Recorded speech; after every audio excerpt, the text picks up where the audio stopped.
Latar belakang berdirinya Daulah Umayyah. Pendiri dinasti ini adalah Muawiyah bin Abi Sufyan, Sa'd bin Harb bin Umayyah bin Abdul Syam bin Abdul Manaf bin Qusay al-Quraisy al-Umawi. Menurut riwayat yang masyhur, ia masuk Islam bersama ayah dan saudara lakinya Yazid serta semua orang Quraisy ketika Fatu Makkah.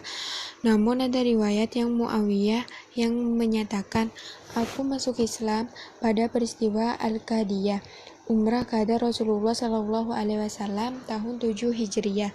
Tetapi aku merahasiakan keislamanku lantaran ayahku Abdul Syufan.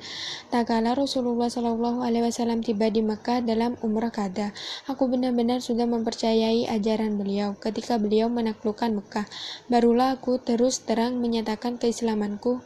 Aku pun menemui beliau dan disambut hangat oleh beliau. Aku juga mencatat Al-Quran di hadapan beliau." Muawiyah menjabat sebagai gubernur Damaskus, Syam pada masa Khalifah Umar bin Al-Khattab. Ia tetap menjadi gubernur Damaskus pada masa Utsman menjadi khalifah. Kemudian ia berselisih dengan Ali dan tidak mau membait Ali sebagai khalifah karena menuntut hukuman terhadap para pembunuh Utsman karena Utsman masih termasuk kerabat dekatnya. Perselisihan tersebut terus memanas hingga Hasan bin Ali menyerahkan kekhalifahan kepada Muawiyah pada tahun 41 Hijriah, sehingga kaum muslimin kembali bersatu dalam suatu pemerintahan. Setelah Muawiyah dibait sebagai pengusaha tunggal, dalam pidatonya ia menyampaikan, "Wahai manusia, aku bukan orang terbaik di antara kalian. Di antara kalian pasti ada orang yang lebih baik daripada aku, seperti Abdullah bin Umar, Abdullah bin Amr, dan lain-lain. Akan tetapi, semoga aku menjadi orang yang paling berguna dalam berkuasa dan lebih berani dalam melawan musuh-musuh kalian." Muawiyah kemudian memindahkan ibu kota kekuasaan Islam dari Kufah ke Damaskus. Ia menjabat sebagai khalifah dengan segudang pengalaman yang panjang dan memerintah dan mengelola masyarakat. Kekuasaannya sebagai gubernur Syam selama lebih dari 20 tahun memberinya banyak pengalaman yang mempersiapkannya untuk berhasil dan dalam menjalankan roda kekhalifahan. Masyarakat merasa kehidupan yang aman dan tenang pada masa Muawiyah. Kekuasaan militer kaum muslimin meningkat dalam penaklukan semakin meluas. Muawiyah memimpin dengan segenap kecerdasan, kecerdikan, dan kompetisinya untuk memperkokoh sendi-sendi keamanan dan stabilitas di sinetro dunia Islam. Dalam kebijakan politik dalam negeri, Muawiyah menerapkan 3 prinsip. Pertama, melakukan dengan sebaik-baiknya tokoh sahabat senior beserta putra-putri mereka, terutama Bani Hashim, karena di antara mereka ada yang merasa lebih utama dan lebih pantas daripada Muawiyah untuk menjadi khalifah. Maka, dengan kecerdasannya, Muawiyah segera merendam dan sentimen mereka satu persatu.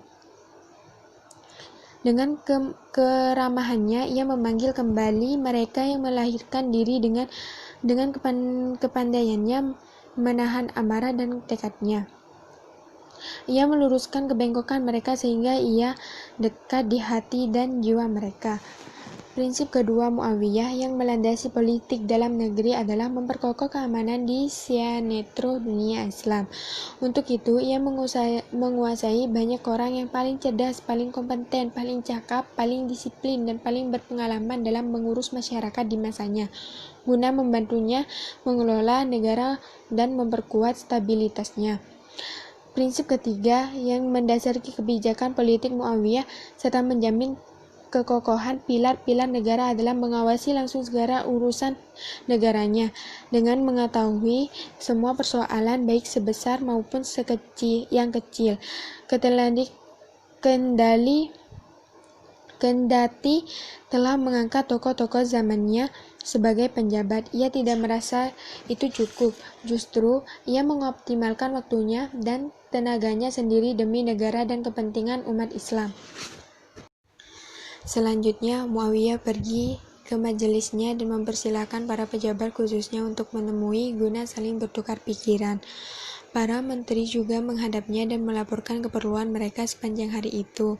Setelah semua orang itu pulang, Muawiyah masuk duduk di singgasana, lalu berkata, "Persilahkan orang masuk sesuai dengan kedudukan mereka.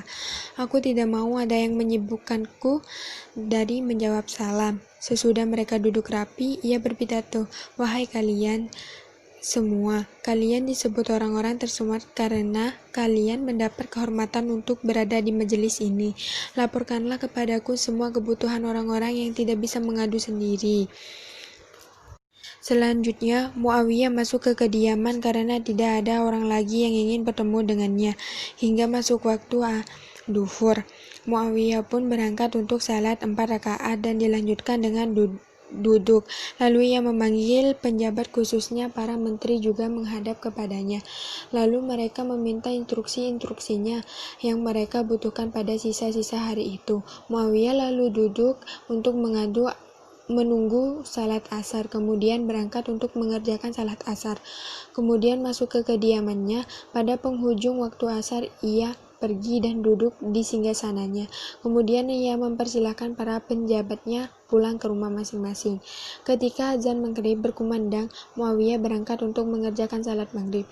Lalu seusainya ia salat sunnah. Kemudian ia masuk ke kediaman hingga dikumandangkan waktu salat isya. Ia pun berangkat untuk salat isya, lalu mempersilahkan para pejabat khususnya menteri dan pembantunya untuk menemui. Para menteri pun meminta instruksinya yang ingin mereka lakukan pada malam itu. Selanjutnya, sesampai berlalu sepertiga malam, Muawiyah menyimak sejarah bahasa Arab dan perjalanan hidup mereka, juga sejarah bahasa non-Arab, serta perjalanan hidup para raja berbagai bangsa, termasuk peperangan dan strategi mereka, dan cerita umat-umat terdahulu lainnya. Setelah itu, Muawiyah masuk ke kamar dan tidur selama sepertiga malam.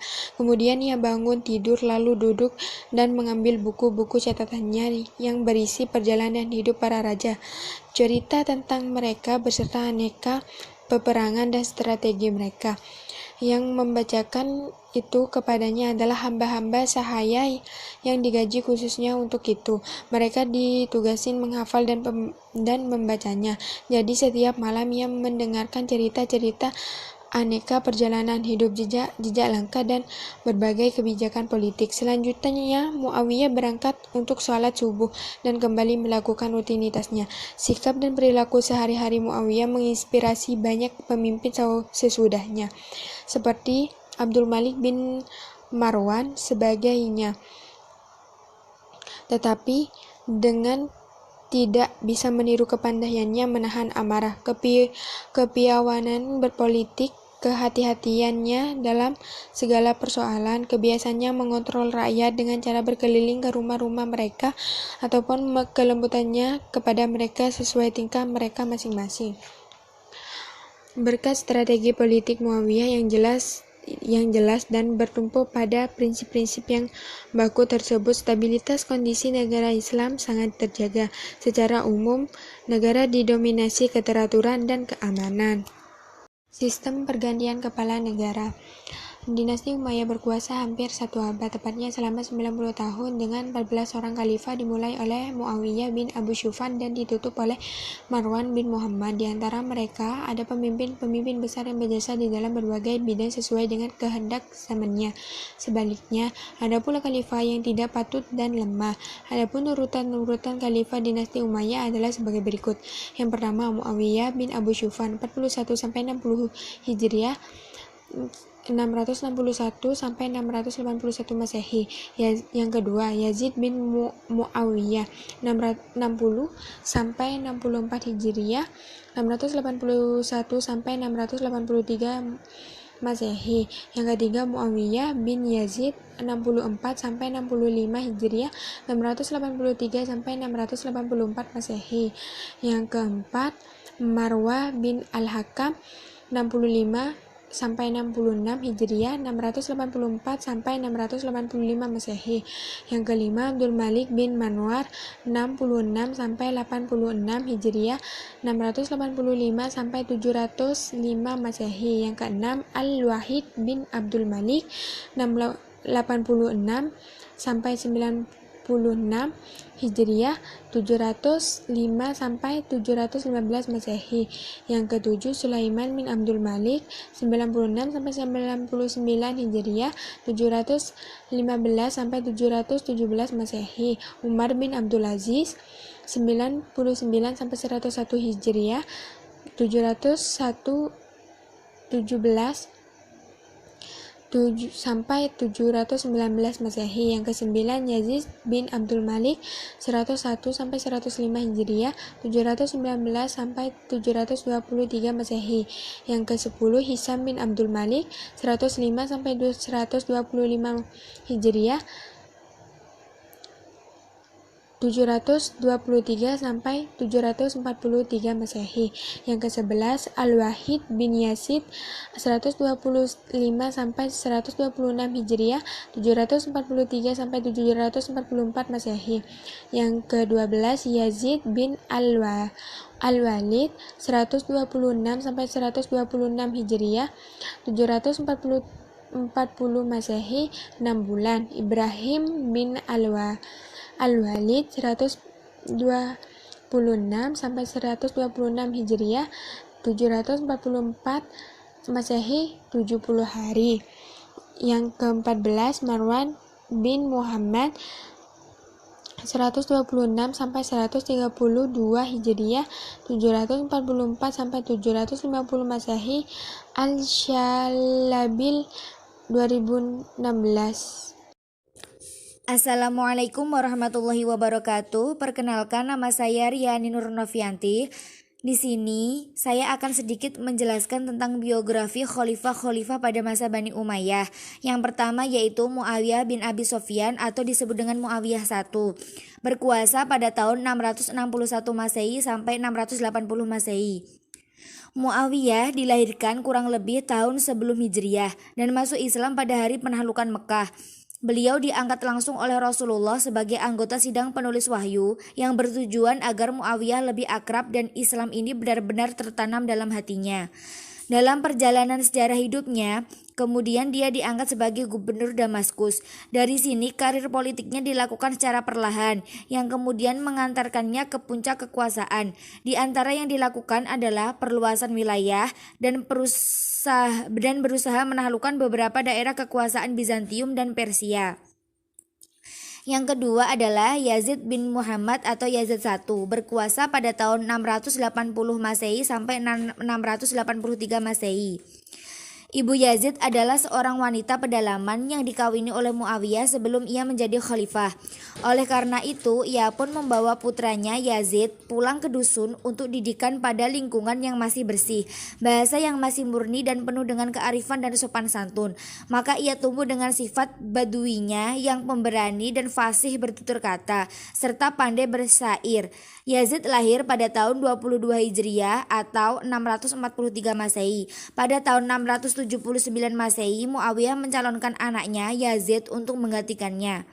Yang ketiga, Muawiyah bin Yazid atau Muawiyah II, berkuasa pada tahun 683 Masehi sampai 684 Masehi. Sebelum Yazid meninggal dunia, ia telah berwasiat supaya putranya Muawiyah bin Yazid diangkat menggantikan dia menjadi khalifah. Menurut cara yang telah dilakukan oleh ayahandanya Muawiyah bin Abi Sufyan. Akan tetapi Muawiyah II bin Yazid ini hanya memerintah selama 40 hari saja karena ia sakit-sakitan dan jiwanya memberontak, tidak dapat menanggung perubahan dan kerusakan yang ditinggalkan oleh ayahnya. Maka dengan kemauannya sendiri, ia turun dari kursi khalifah dan pangkat khalifah diserahkan kepada musyawarah umat Islam agar mereka dengan merdeka memilih dan mengangkat seorang khalifah yang layak menurut mereka. Namun cita-citanya itu tidak menjadi kenyataan karena pemilihan khalifah telah ditentukan oleh kemauan keluarga Bani Umayyah. Yang keempat, Marwan bin Hakam atau Marwan I, berkuasa pada tahun 684 Masehi sampai 685 Masehi. Setelah Muawiyah II menyatakan berhenti dari khalifah, timbul persoalan pelik di antara penduduk Syam, yaitu tentang siapa yang akan dipilih menjadi khalifah. Kesulitan itu adalah perpecahan di kalangan Bani Umayyah, yaitu kelompok yang hendak mengangkat Khalid bin Yazid yang masih kecil dan kelompok yang hendak mengangkat Marwan bin Hakam, seorang yang tertua dalam keluarga Bani Umayyah. Karena perpecahan inilah khalifah nyaris terlepas dari kekuasaan Bani Umayyah.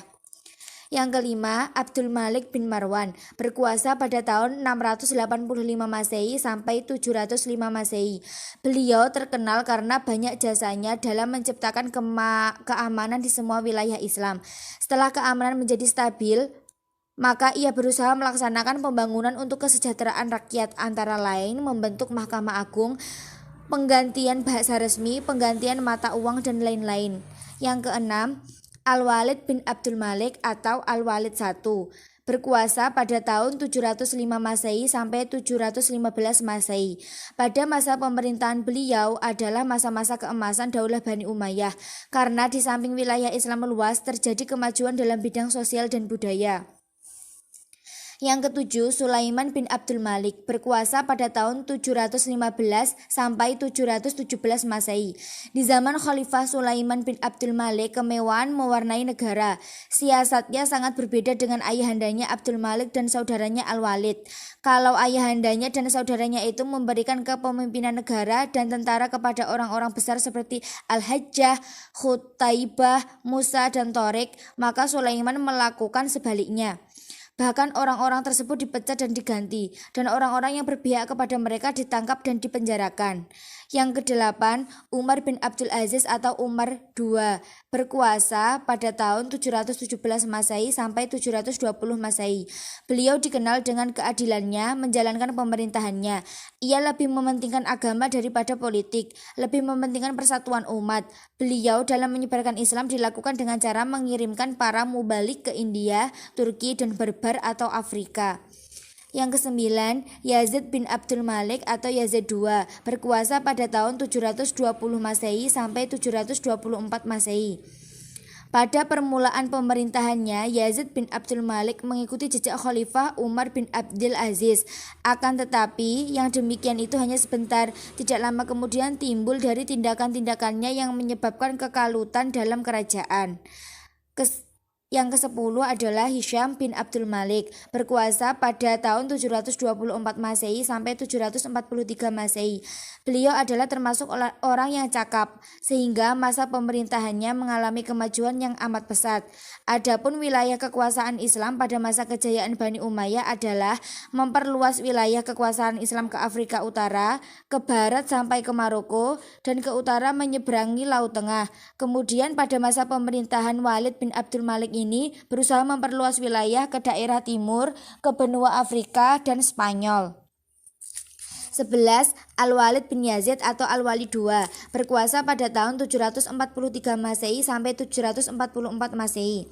Sepeninggalan Khalifah Hisham bin Abdul Malik, Daulah Bani Umayyah memasuki masa mendekatnya masa kehancuran.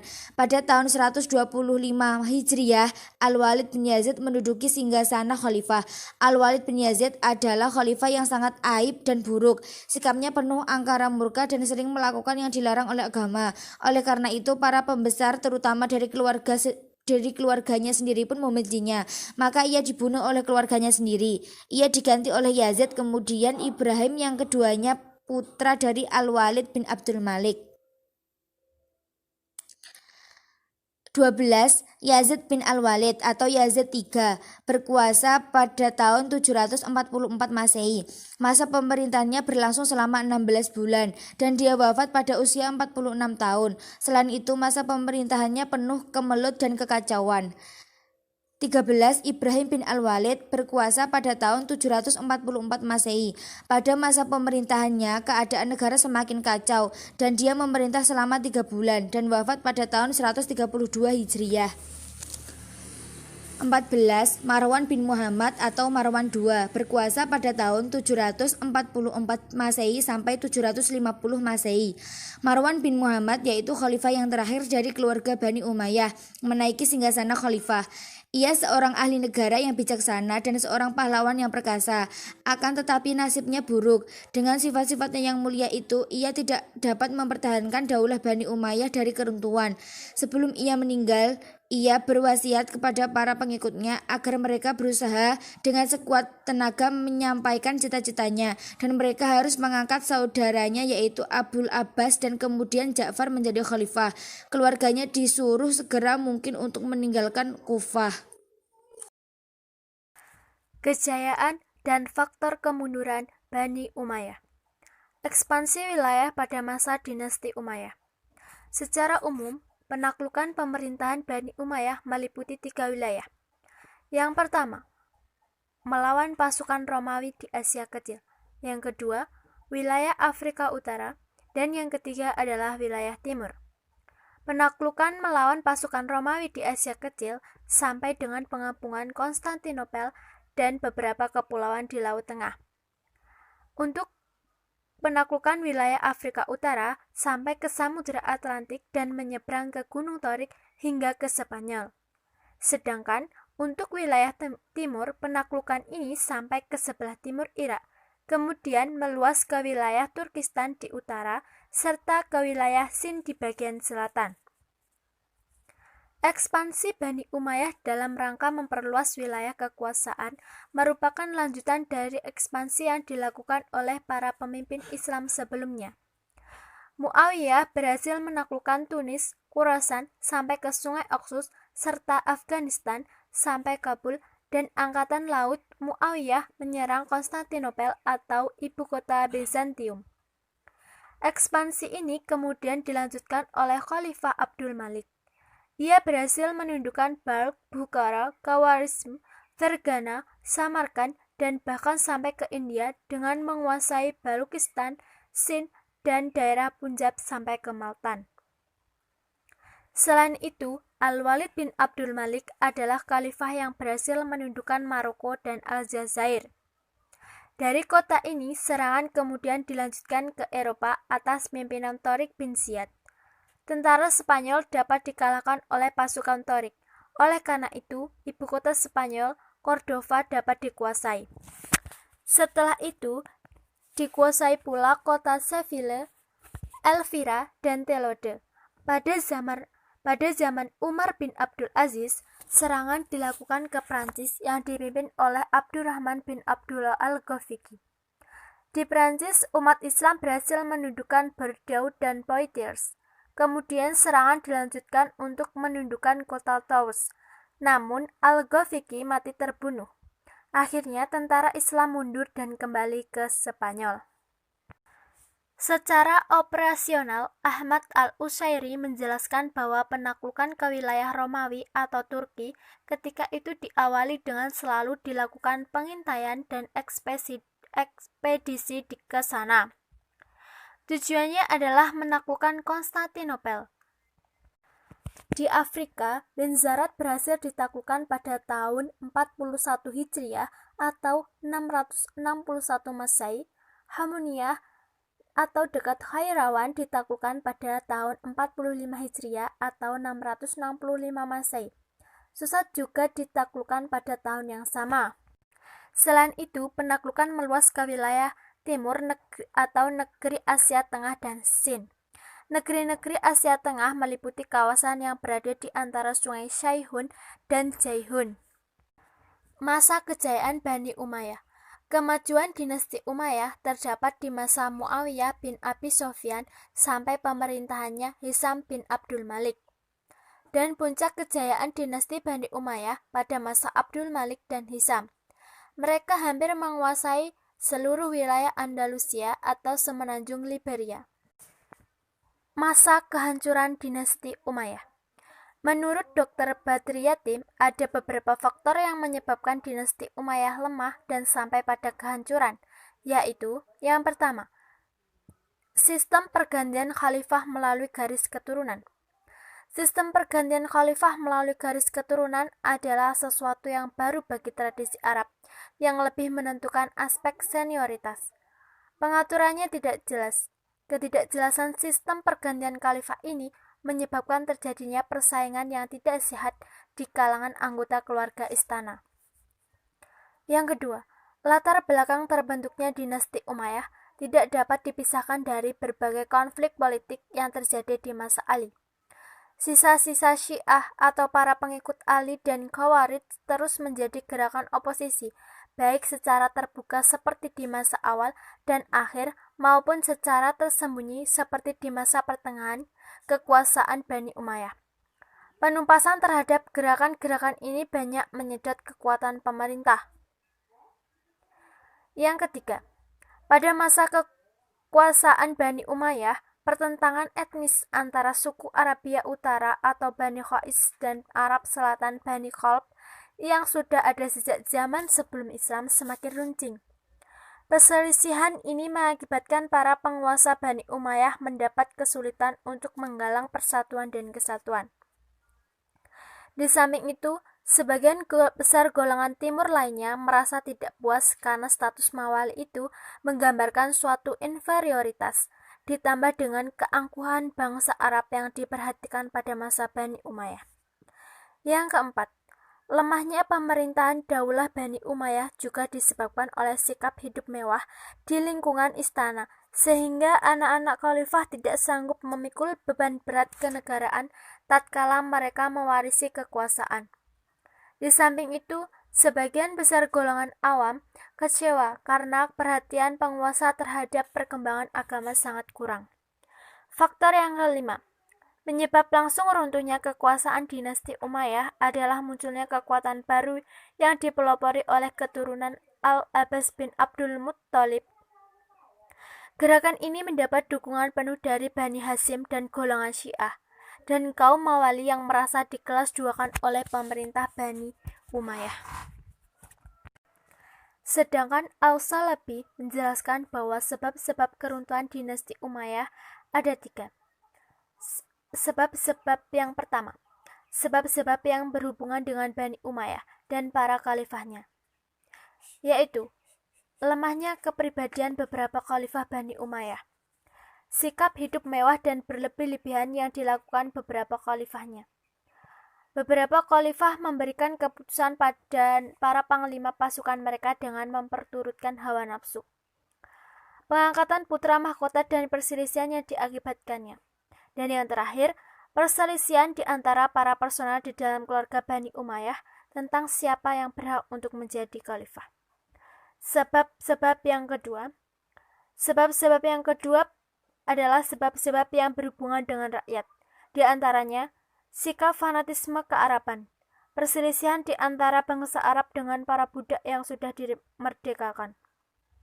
Dan yang terakhir, berdirinya gerakan-gerakan pemberontakan, yaitu Syiah, Khawarij, dan propaganda Bani Abbasiyah. Sebab-sebab yang ketiga adalah sebab-sebab umum, yaitu Bizantium semakin kuat dan berbahaya. 2. Problem-problem ekonomi. Masing-masing dari sebab di atas adalah faktor-faktor yang tidak dapat diingkari pengaruhnya dalam melemahkan Kesultanan Bani Umayyah. Akan tetapi, faktor yang paling menonjol dan paling mendasar yang dihadapi Bani Umayyah adalah berkobarnya perselisihan di antara para personal Bani Umayyah tentang siapa yang berhak menjadi khalifah, sehingga akhirnya mengakibatkan keruntuhan dinasti Umayyah. Disusul dengan berdirinya kekuasaan orang-orang Bani Abbasiyah yang terus memerangi orang-orang Bani Umayyah hingga berhasil membunuh Marwan bin Muhammad di sebuah desa bernama Abu Sir, Mesir. Ketika pasukan Bani Umayyah yang terkepung di wilayah Wasit atau Irak mengetahui berita terbunuhnya Marwan, maka mereka menyerah kepada Bani Abbasiyah dan patuh kepada mereka. Dengan demikian, hilanglah Kesultanan Bani Umayyah dan berpindah kepada Bani Abbasiyah.